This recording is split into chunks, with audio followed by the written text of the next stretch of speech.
कहानी की शुरुआत होती है ग्रे नाम के कार मैकेनिक से, जो अपने गैराज में एक कार को रिपेयर कर रहा होता है। ये कार इसके एक रेगुलर कस्टमर की होती है और आज इसे ये कार अपने कस्टमर को वापस देने जाना था। जब ग्रे गैराज को बंद करके इस कार को उसके मालिक के पास छोड़ने के लिए निकलता है, तभी उसकी वाइफ आशा अपनी AI ऑटोमेटिक कार में वहां आती है। आशा के पास जो ऑटोमेटिक कार थी वह काफी ज्यादा एडवांस थी। ये कार बिना स्टीयरिंग व्हील पकड़े इंसान को सिर्फ वॉइस मैसेज पर उसके लोकेशन तक पहुंचा देती थी। लेकिन ग्रे को AI टेक्नोलॉजी बिल्कुल भी पसंद नहीं है। उसका मानना था कि ये रोबोटिक मशीन्स आगे जाकर इंसानों के लिए बहुत बड़ा खतरा बनेंगी। लेकिन दूसरी तरफ ग्रे की वाइफ आशा एक बहुत ही बड़ी AI कंपनी में काम करती है। इन दोनों की सोच में जमीन आसमान का फर्क था, लेकिन फिर भी ये दोनों एक दूसरे से बहुत ज्यादा प्यार करते थे। ग्रे अपनी वाइफ आशा से कहता है, चलो आज मैं तुम्हें किसी से मिलवाता हूँ। मेरा एक रेगुलर कस्टमर है जिसकी कार मैंने ठीक कर ली है और अब मुझे उसे उसकी कार वापस करनी है। आशा पहले तो वहाँ जाने से इनकार करती है, लेकिन ग्रे के बार बार कहने पर वो वहाँ जाने के लिए राजी हो जाती है। मगर ग्रे को पता नहीं होता कि आशा को वहाँ ले जाकर ये अपनी लाइफ की सबसे बड़ी गलती कर रहा है। उसके बाद ये दोनों उसी कस्टमर की कार में बैठकर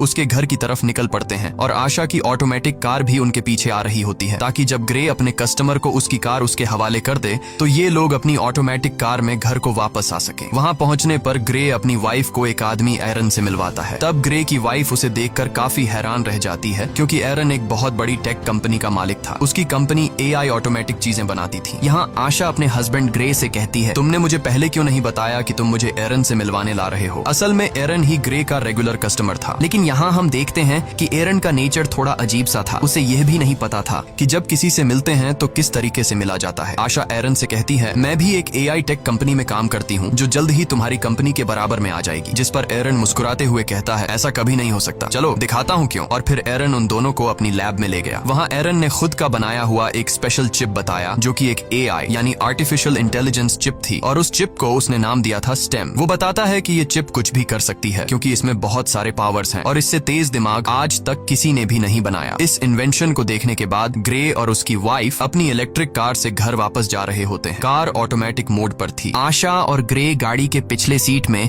रोमांस में मसरूफ थे, लेकिन तभी अचानक से उनकी कार अपने रास्ते से भटककर दूसरे रास्ते पर चलने लगती है। ग्रे ये नोटिस कर लेता है कि कार वहां पर नहीं जा रही जहां उसे जाना चाहिए। तब ग्रे की वाइफ अपनी कार को वापस घर के रास्ते पर चलने के लिए कहती है, लेकिन वो कार कहती है कि सिस्टम में कोई खराबी आ गई है। ग्रे मैन्युअली कार की ब्रेक दबाकर उसे रोकने की कोशिश करता है, जिससे कार रुकती नहीं बल्कि उसकी स्पीड और ज्यादा बढ़ जाती है। ये दोनों कार को रोकने की काफी कोशिश करते हैं, लेकिन कार को नहीं रोक पाते, जिसकी वजह से उनकी कार स्पीड ब्रेकर से टकरा जाती है और उलट जाती है। लकीली इस एक्सीडेंट में इन दोनों को ज्यादा चोटें नहीं आती और ये दोनों बच जाते हैं। ये लोग कार से निकलने की कोशिश कर रहे होते हैं कि तभी वहाँ पर एक गाड़ी आकर रुकती है, जिसमें से 4 लोग बाहर आते हैं और वो इन दोनों को कार से बाहर निकालकर पकड़ लेते हैं। उसी जगह पर एक पुलिस ड्रोन कैमरा भी ऊपर से सब कुछ शूट कर रहा होता है, जो उन 4 लोगों को पहचानने की कोशिश कर रहा था, लेकिन ड्रोन उन्हें नहीं पहचान पाता। यहाँ ग्रे को लगता है कि शायद ये लोग चोर हैं। वो उन लोगों से कहता है, प्लीज हमें छोड़ दो और बदले में तुम बेशक हमारी गाड़ी, पैसे, सब कुछ ले लो। लेकिन वो लोग ग्रे की कोई बात नहीं सुनते और उनमें से एक आदमी ग्रे की वाइफ को शूट कर देता है। ये देखकर ग्रे पूरी तरह से सुन्न हो जाता है। ग्रे की आंखों के सामने उसकी दुनिया उजड़ गई। वो तेजी से चीखने लग जाता है। उसके बाद ये लोग ग्रे को पकड़कर पहले उससे खूब मारते हैं और फिर यह लोग ग्रे को भी गर्दन के पीछे गोली मार देते हैं। ये लोग ग्रे और आशा का सारा सामान चोरी करके वहाँ से चले जाते हैं। ग्रे की सांसें अभी भी चल रही थीं और वो अपनी आंखों के सामने अपनी वाइफ को तड़पता हुआ देख रहा था, लेकिन ग्रे कुछ भी नहीं कर पा रहा था, क्योंकि उसकी बॉडी का कोई भी पार्ट नहीं हिल पा रहा था। और फिर ग्रे की आंखों के सामने उसकी वाइफ की मौत हो जाती है। कुछ देर बाद वहाँ पर पुलिस आ पहुंची। उन्होंने आशा की बॉडी को पोस्टमार्टम के लिए भेज दिया और ग्रे को हॉस्पिटल में एडमिट कर दिया। हॉस्पिटल में 3 महीनों तक इलाज चलने के बाद ग्रे की जान तो बच गई, लेकिन अब वो चलने के काबिल नहीं था। गर्दन के नीचे गोली लगने की वजह से उसका स्पाइनल कॉर्ड टूट गया। कंधे से नीचे उसका पूरा जिस्म पैरालाइज्ड हो गया और फिर 3 महीनों बाद ग्रे को घर वापस लाया जाता है और यहाँ पर ग्रे व्हील चेयर पर होता है, क्योंकि उसके सिर के अलावा पूरी बॉडी बेजान थी। अब ग्रे कोई भी काम नहीं कर सकता था, इसीलिए उसका काम करने के लिए उसके घर पर एक रोबोट मशीन थी जो उसका सारा काम करती थी और उसकी मदर उसका ख्याल रख रही थी। लेकिन ग्रे के लिए अब जिंदगी बोझ बन चुकी थी। उन 4 किलर्स ने न सिर्फ उसकी वाइफ को मार डाला बल्कि उसकी जिंदगी उजाड़ दी। वो बदले की आग में जल रहा था। बस ग्रे के पास एक ही उम्मीद बची थी, जिसके सहारे वो जी रहा था। वो अपनी वाइफ के किलर्स को जल्द से जल्द जेल की सलाखों के पीछे देखना चाहता था। इसीलिए वो पुलिस स्टेशन जाता है। पुलिस स्टेशन में ग्रे उनसे अपनी वाइफ के किलर्स के बारे में पूछता है, तो वो डिटेक्टिव कहती है कि इनमें से अभी तक किसी का भी पता नहीं चल पाया। वहाँ हमारे पुलिस का ड्रोन कैमरा तो मौजूद था, लेकिन फुटेज धुंधली थी, जिससे कातिलों का पता नहीं चल पा रहा है और पुलिस पुलिस अब और इन्वेस्टिगेशन कर रही है, हम बहुत जल्द उन्हें ढूंढ लेंगे। तब ग्रे ये सुनकर काफी ज्यादा डिसअपॉइंट हो जाता है, क्योंकि काफी टाइम से ग्रे पुलिस से बस यही सुनता आ रहा था कि हम इन्वेस्टिगेशन कर रहे हैं। अब ग्रे पूरी तरह से हिम्मत हार चुका था और वो इस तरह से जीना भी नहीं चाहता था, क्योंकि उसकी जो उम्मीद थी अपनी वाइफ के कातिलों को जेल की सलाखों के पीछे देखने की, उससे वो अधूरी नजर आने लगी। ग्रे को समझ आ गया था कि पुलिस उन 4 कातिलों को कभी नहीं पकड़ पाएगी, इसीलिए अब वो खुद को मारने की सोचने लगा। ग्रे वहाँ पर मौजूद रोबोट मशीन की मदद से मेडिसिन का ओवरडोज ले लेता है, जिससे वो बेहोश हो गया। अच्छी बात यह थी कि उसके घर पर लगे AI सिस्टम ने वक्त पर एम्बुलेंस को फोन कर दिया, जिससे ग्रे की जान बच गई। और यहाँ ग्रे से मिलने उसका वही रेगुलर कस्टमर एरन आता है। वो ग्रे से कहता है, मुझे तुम्हारी ये हालत देखकर बहुत बुरा लग रहा है। एरन ग्रे को दोबारा अपने पैरों पर खड़ा होकर जीने की उम्मीद देता है और कहता है, ग्रे, क्या तुम्हें याद है मैंने तुम्हें एक बार एक पावरफुल AI चिप दिखाई थी। अगर तुम उसे अपनी बॉडी के अंदर लगा दो तो तुम एक बार फिर से चलने के काबिल हो जाओगे, साथ ही साथ बहुत ज्यादा पावरफुल भी हो जाओगे। लेकिन ग्रे एरन की इस ऑफर से इनकार कर देता है। ग्रे कहता है, अब मैं ये जिंदगी नहीं जीना चाहता। तब एरन उससे कहता है, सोच लो ग्रे, ये चिप तुम्हारी वाइफ को तो जिंदा नहीं कर सकती, लेकिन तुम्हें एक बार फिर जीने का मौका दे सकती है। अगर तुम्हारी वाइफ भी जिंदा होती तो वो भी यही चाहती। ये बात ग्रे के दिमाग को टच कर गई। वो सोचने लगा कि अगर मैं ठीक हो गया तो अपनी वाइफ का बदला ले सकूंगा, इसीलिए वो एरन की बात मान जाता है। अब यहाँ पर हम ये जान पाते हैं कि एरन को ग्रे से कोई हमदर्दी नहीं थी। वो बस ग्रे के पास अपने मकसद के लिए ही आया था, क्योंकि वह अपनी AI चिप को किसी की भी बॉडी में इंसर्ट करना चाहता था। वो चेक करना चाहता था कि उसका इन्वेंशन सक्सेसफुल है भी या फिर नहीं। इसीलिए एरन वो चिप ग्रे की बॉडी में डालकर सीक्रेटली एक्सपेरिमेंट करना चाहता है, क्योंकि गवर्नमेंट इस तरह के एक्सपेरिमेंट्स करने की इजाजत नहीं देती। अगले सीन में हम देखते हैं कि एरन अपने घर में ग्रे की बॉडी पर एक्सपेरिमेंट कर रहा होता है। यहाँ ग्रे की स्पाइनल कॉर्ड में वो चिप इम्प्लांट की जाती है। वो चिप सीधा ग्रे के दिमाग से जुड़ गया। ऑपरेशन के कुछ घंटे बाद ग्रे को होश आता है तो डॉक्टर उसके हाथ और पांव को मूव करने की कोशिश करती है और ये चेक करती है कि क्या ग्रे अपने हाथ और पांव को अब महसूस कर पा रहा है या फिर नहीं। तब ग्रे की हालत देखकर वो लोग समझ जाते हैं कि चिप ने ग्रे की बॉडी पर असर नहीं किया। एरन बहुत ज्यादा मायूस हो जाता है, क्योंकि उसके इतने सालों की मेहनत जाया हो गई थी। लेकिन तभी ग्रे अपने हाथों को मूव करने लगता है। ये देखकर वो लोग हैरान रह जाते हैं, और अब ग्रे अपने दोनों हाथों को मूव कर पा रहा था। और फिर देखते ही देखते ग्रे अपने दोनों पैरों पर खड़ा हो जाता है। खुद को ठीक होता देखकर ग्रे बहुत ज्यादा खुश हो जाता है। अब वो पहले से भी ज्यादा पावरफुल खुद को फील करने लगा। एरन भी अपनी एक्सपेरिमेंट को सक्सेसफुल होता देखकर काफी खुश हो जाता है। फिर यहाँ पर एरन ग्रे से एक कॉन्ट्रैक्ट पर साइन करवाता है, जिसमें वो किसी को भी नहीं बताएगा कि वो चल सकता है, और उसे सबकी नजरों में पैरालाइज्ड बनकर रहना होगा, क्योंकि अगर गवर्नमेंट को पता चला कि ग्रे चिप के जरिए दोबारा से चल पा रहा है तो एरन को अरेस्ट कर लिया जाएगा और ग्रे की बॉडी से उस चिप को निकाल लिया जाएगा, क्योंकि उस चिप को किसी की बॉडी में इंजेक्ट करना इलीगल है। उसके बाद ग्रे अपने व्हील चेयर पर बैठकर घर आ जाता है। यहाँ उसे पता चलता है कि उसके लिए डिटेक्टिव का भेजा एक पैकेज आया है, जिसमें ग्रे की वाइफ की पोस्टमार्टम रिपोर्ट और उसके केस से रिलेटेड कुछ इन्फॉर्मेशन थी। ग्रे उस दिन पुलिस ड्रोन से रिकॉर्ड की गई फुटेज देखने लगा, लेकिन फुटेज क्लियर नहीं थी, इसलिए ग्रे को किलर्स के बारे में कोई जानकारी नहीं मिल पाई। वो मायूसी में ड्रिंक करने लग जाता है। तभी अचानक उससे एक आवाज आई, क्या तुमने फुटेज में एक चीज नोटिस की? ये आवाज सुनकर ग्रे यहाँ वहाँ देखने लगा, लेकिन उसे कोई भी नजर नहीं आया। ग्रे घबरा कर बोला, कौन है? सामने आओ। तभी फिर से आवाज आई, शांत हो जाओ ग्रे, मैं तुम्हारे अंदर की वो AI चिप हूँ, वही सिस्टम जो तुम्हारी बॉडी चला रहा है। यहाँ पर ग्रे सोचता है कि शायद वो पागल हो गया है, जिस पर वो चिप कहती है, नहीं ग्रे, तुम पागल नहीं हुए हो। ऑपरेशन के दिन के बाद मैं तुम्हारे साथ हूँ, तुम जो देख सकते हो वो मैं भी देख सकती हूँ। जिस पर ग्रे ने पूछा कि क्या तुम्हें और कोई सुन सकता है? चिप ने जवाब दिया, नहीं, मुझे सिर्फ तुम ही सुन सकते हो। यहाँ पर वो चिप ग्रे की हेल्प करने की कोशिश करती है, ताकि ड्रोन की मदद से ग्रे को पता चल सके कि उसकी वाइफ को मारने वाले लोग कौन थे। ग्रे के साथ यहाँ पर वो चिप भी सब कुछ देख पा रही थी,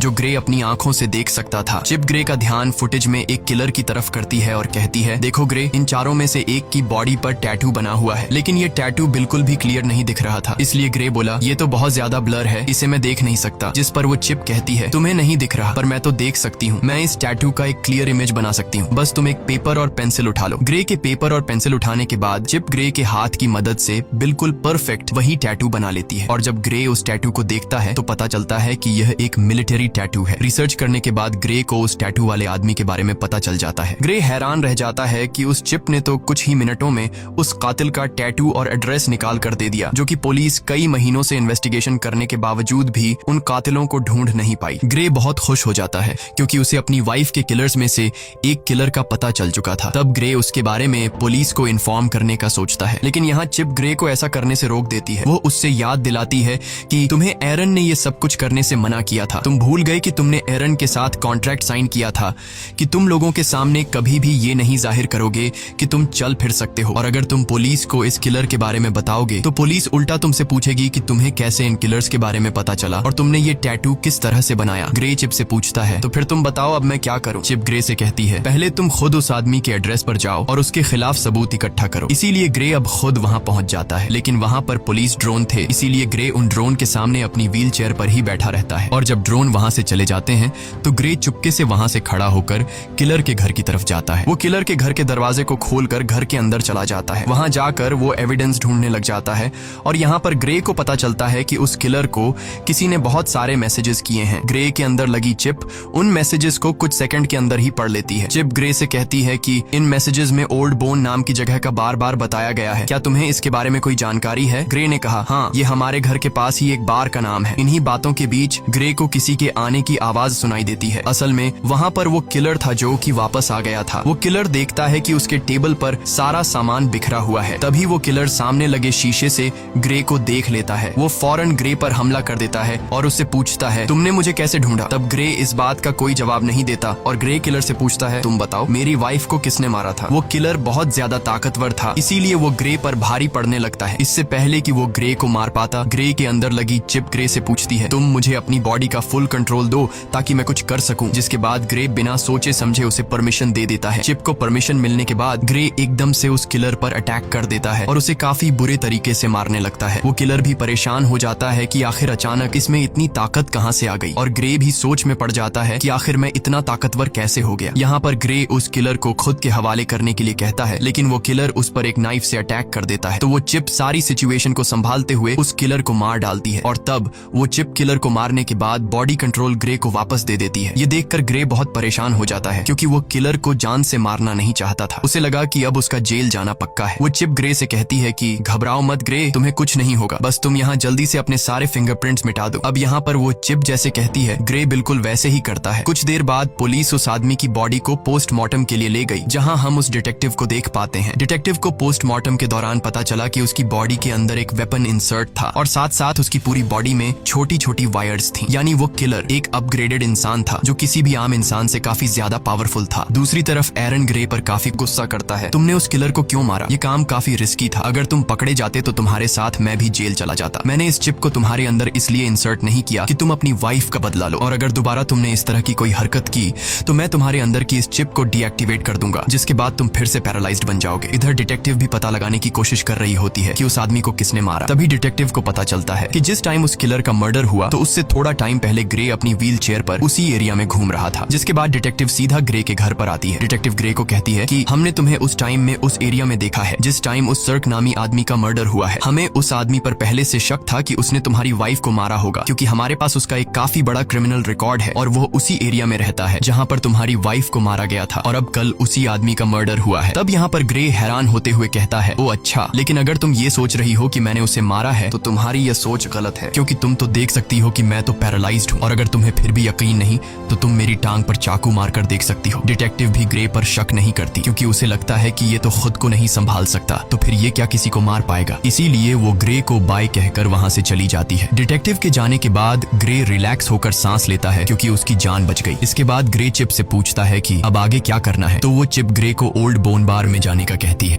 वो चिप कहती है, याद है हमें उस किलर के घर से मैसेजेस में कई दफा इस बार के बारे में बताया गया था, हमें वहां पर जाना चाहिए, शायद तुम्हें वहां कोई क्लू मिल जाए। इसके बाद हम देखते हैं कि ग्रे उसी बार में जाता है। ये बार बहुत ज्यादा खतरनाक थी, सब के सब वहां पर गुंडे बैठे हुए थे। ग्रे यहाँ आकर ऊंची आवाज से कहता है, मैं कुछ दिन पहले सर्क नाम के एक आदमी को मार चुका हूँ, लेकिन मुझे पता है कि उसके साथ 3 लोग और भी थे जिन्होंने मेरी वाइफ को मार डाला। अगर कोई भी सर्क के साथ इस मर्डर में शामिल था तो वो अपना हाथ उठाए। ये सुनकर सब ग्रे पर हंस पड़ते हैं। तभी टोलन नाम का एक लंबे कद का आदमी उठा और उसने ग्रे से कहा, घर जा बच्चे, वरना मैं तुझे भी तुम्हारी वाइफ के पास पहुंचा दूंगा। ग्रे समझ गया कि टोलन भी मेरी वाइफ को मारने में शामिल था। ग्रे जवाब देता है, पता है मरने से पहले सर्क भी तुम्हारी तरह यही बोल रहा था। ये सुनकर टोलन को बहुत ज्यादा गुस्सा आया। वो अपने आदमियों के साथ ग्रे को अकेले में ले जाकर व्हील चेयर से उठाकर जमीन पर गिरा देते हैं। तब ग्रे उससे पूछता है, क्या तुम भी वहाँ पर उन लोगों के साथ शामिल थे जिन्होंने मेरी वाइफ को मारा था? तो टोलन कहता है, हाँ मैं भी उनमें शामिल था, बस फिर क्या। ये सुनकर ग्रे चिप को अपनी पूरी पूरी बॉडी का कंट्रोल दे देता है, जिसके बाद चिप की मदद से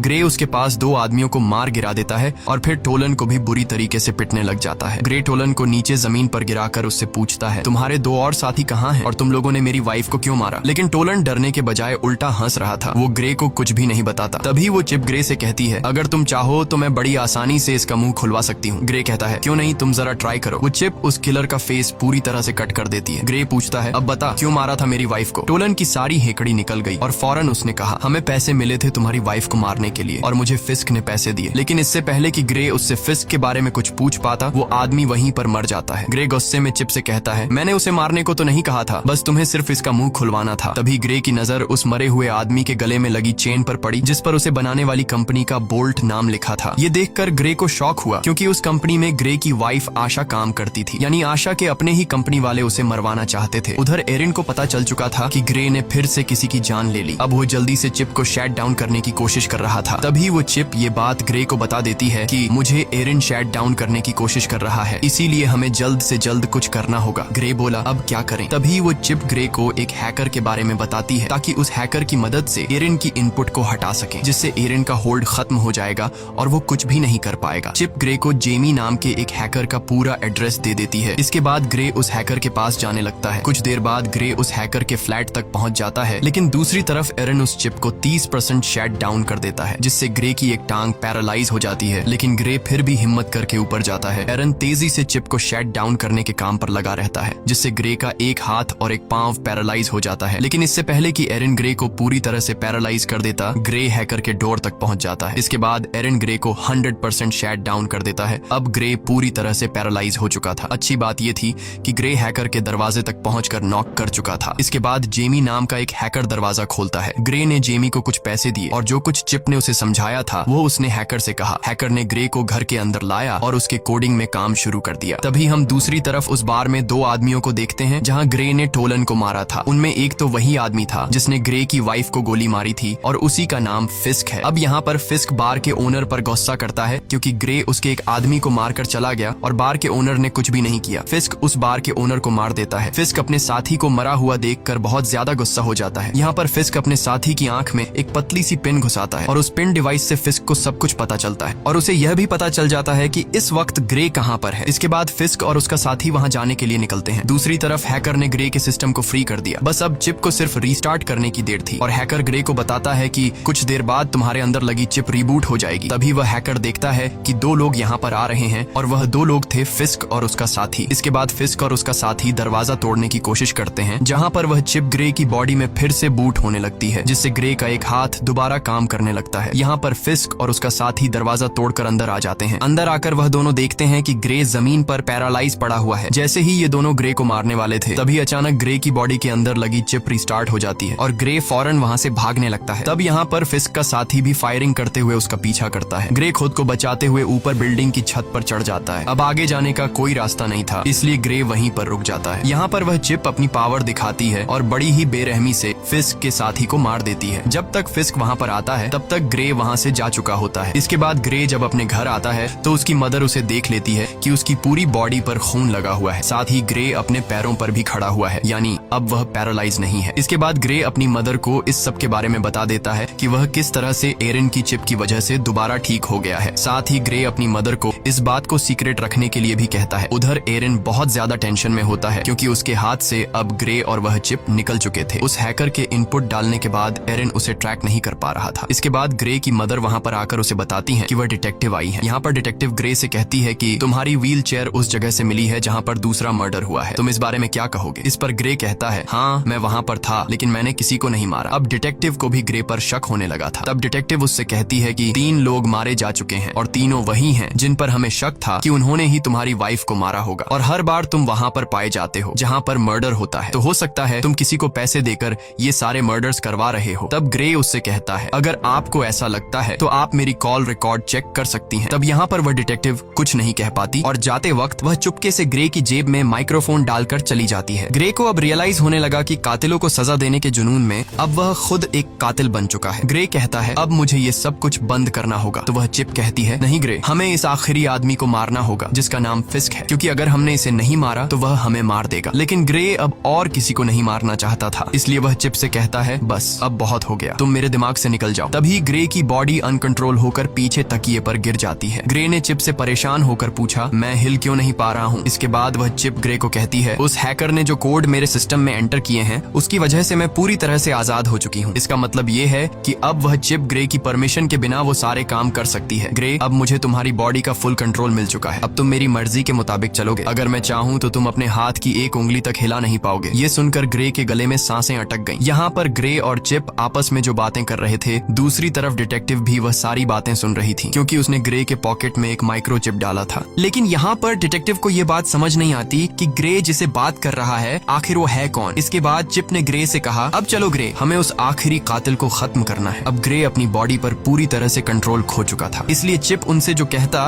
वो मानने को तैयार हो जाता है। ग्रे ने एक गन उठाई और फिस्क को मारने की तैयारी करने लगा। उसकी मदर उसे रोकने की कोशिश करती है, लेकिन वो उसे अनसुना करके गाड़ी में बैठकर निकल पड़ता है। यहाँ पर डिटेक्टिव भी ग्रे का पीछा करने लगती है। इसके बाद ग्रे को अपनी पॉकेट से वो माइक्रोफोन मिल जाता है, तो वो चिप कहती है कि यह माइक्रोफोन जरूर उस डिटेक्टिव ने ही रखा होगा। ग्रे माइक्रोफोन फेंकता है और उसे पता चलता है कि डिटेक्टिव उसका पीछा कर रही हैं। तब डिटेक्टिव से पीछा छुड़वाने के लिए वो चिप एक इलेक्ट्रिक कार को हैक करके डिटेक्टिव की गाड़ी से एक्सीडेंट करवा देती है, जिससे ये डिटेक्टिव को पीछे छोड़ देते हैं। इसके बाद डिटेक्टिव ग्रे की मदर के पास जाती है और उस सब के बारे में पूछती है जो वहाँ पर चल रहा था। उधर ग्रे फिस्क को ढूंढ लेता है और वो गन पॉइंट पर उसे पूछता है कि मेरी वाइफ को तुमने क्यों मारा। जिस पर फिस्क कहता है, हमारा तुम्हारी वाइफ के साथ कोई लेना देना नहीं था, हमारा निशाना सिर्फ तुम थे, हमारा मकसद तुम्हारी रीढ़ की हड्डी काटना था। जब मैंने तुम्हारे गले में गोली मारी तुमने समझा कि वो गोली थी, लेकिन असल में वो एक मेडिकल टूल था जिसने तुम्हारा स्पाइनल कोड डैमेज कर दिया, और तुम्हारी वाइफ, उसे तो हमने सिर्फ एक्स्ट्रा पैसों के लिए मार दिया था। ये सुनकर ग्रे गुस्से से भड़क उठा और अब उन दोनों के बीच फाइट शुरू हुई। फिस्क भी एक अपग्रेड ह्यूमन था, लेकिन पुराने मॉडल का, इसीलिए वो ग्रे की पावर के सामने ज्यादा देर तक टिक नहीं पाया और ग्रे फिस्क को बड़ी बेरहमी से मार देता है। इसके बाद ग्रे उसका फोन चेक करने लगता है, तो फोन रिकॉर्डिंग से ग्रे को पता चलता है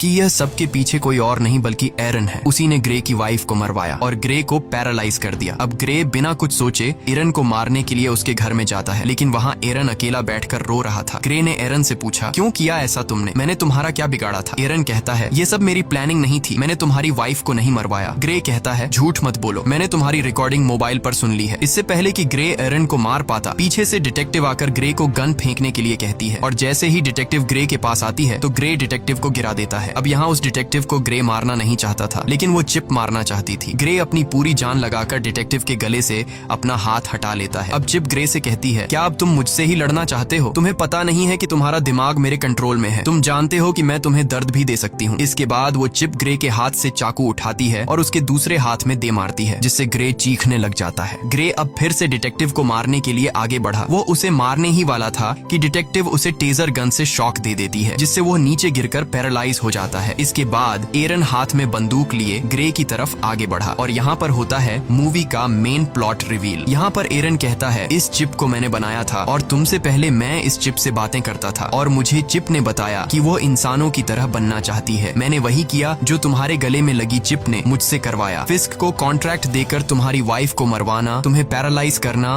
और तुम्हारी गर्दन पर वो चिप लगवाना, सब कुछ उसी चिप का प्लान था। मैंने इस चिप को बनाया तो है, लेकिन मैं इसे पूरी तरह कंट्रोल नहीं कर सका। ये चिप किसी इंसान के शरीर में घुसकर उसे अपनी मर्जी के फैसले करवाना चाहती थी और इस चिप ने तुम्हें चूज किया था। ये बातें सुनकर ग्रे काफी हैरान हो जाता है। एरन बताता है कि ये चिप मुझे मारना चाहती है क्योंकि अगर मैं जिंदा रहा तो इसी के जैसी एक और AI चिप बना दूंगा और चिप यह नहीं चाहती कि इस जैसा और कोई भी हो, इसीलिए वो मुझे मारना चाहती है। और यहाँ पर वह चिप कहती है, हाँ यह मेरा ही प्लान था, मैं जिंदा इंसान बनना चाहती थी, इसीलिए मैंने यह सब कुछ कर दिया। इस बार इस चिप की बातों को एरन और डिटेक्टिव भी सुन पाते हैं। यहाँ पर वह चिप एक बार फिर से एक्टिवेट हो जाती है और वह फौरन एरन को मार देती है। अब वह चिप डिटेक्टिव को भी मारने की कोशिश करती है। यहाँ पर ग्रे पूरा जोर लगाकर उसके निशाने को गलत कर देता है। गुस्से में आकर चिप ने ग्रे की गर्दन पर पिस्टल तान दी और अगले ही पल कुछ अजीब हुआ। जब ग्रे की आंख खुलती है तो खुद को एक हॉस्पिटल की बेड पर पाता है। यहाँ पर वह चिप को आवाज देता है, लेकिन उसे कोई भी रिस्पॉन्स नहीं आता और तभी उसकी वाइफ भी उसके सामने ही होती है। उसकी वाइफ उसे बताती है कि हमारा एक्सीडेंट हो गया था और तुम बहुत दिनों से बेहोश थे। तो फिर क्या ये सब कुछ एक सपना था? बिल्कुल नहीं। असल में इस चिप ने ग्रे के दिमाग को उसके शरीर से बिल्कुल डिस्कनेक्ट कर दिया था और उसे एक खूबसूरत उसके सपनों की दुनिया में भेज दिया। ग्रे का माइंड वहाँ पर खो गया था, जबकि उसका शरीर असली दुनिया में चिप के कंट्रोल में था। चिप अब डिटेक्टिव को भी मारने वाली थी। डिटेक्टिव उससे कहती है, ग्रे तुम ऐसा नहीं कर सकते। तो वह चिप कहती है, ग्रे अब यहाँ पर नहीं है, वह बहुत ही अच्छी जगह पर है, अपने अपने सपनों की दुनिया में जहां उसे होना चाहिए और अब इस बॉडी पर मेरा कब्जा है। और यह कहकर वह चिप डिटेक्टिव को शूट कर देती है और इसी के साथ ये कहानी खत्म हो जाती है। अगर वीडियो आपको अच्छी लगी हो